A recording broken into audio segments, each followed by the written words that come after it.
भाग 18. त्याग, धैर्य आणि संस्कार. लवकुश जन्माचा इतिहास. माता सीतेचा त्याग केल्यानंतर लक्ष्मण यांनी त्यांना महर्षी वाल्मिकींच्या आश्रमात सोडले. महर्षी वाल्मिकींनी सीतेला आपल्या आश्रमात आश्रय दिला. याच पवित्र आश्रमात सीतेने 2 तेजस्वी पुत्रांना जन्म दिला, ज्यांचे नाव होते लव आणि कुश.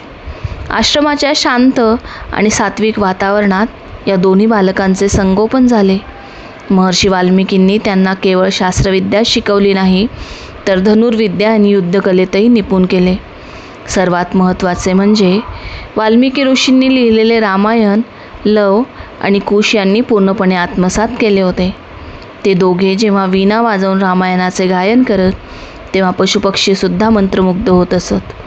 राजपुत्र असूनही ऋषींच्या मार्गदर्शनाखाली त्यांनी आश्रमात अतिशय साधेपणाने आणि शिस्तीत जीवन जगायला शिकले.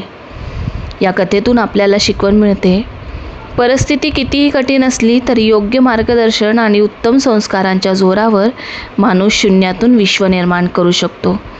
राजवाड्याच्या सुखापेक्षा आश्रमातील शिस्त आणि ज्ञान मुलांच्या व्यक्तिमत्वाला अधिक प्रगल्भ बनवते.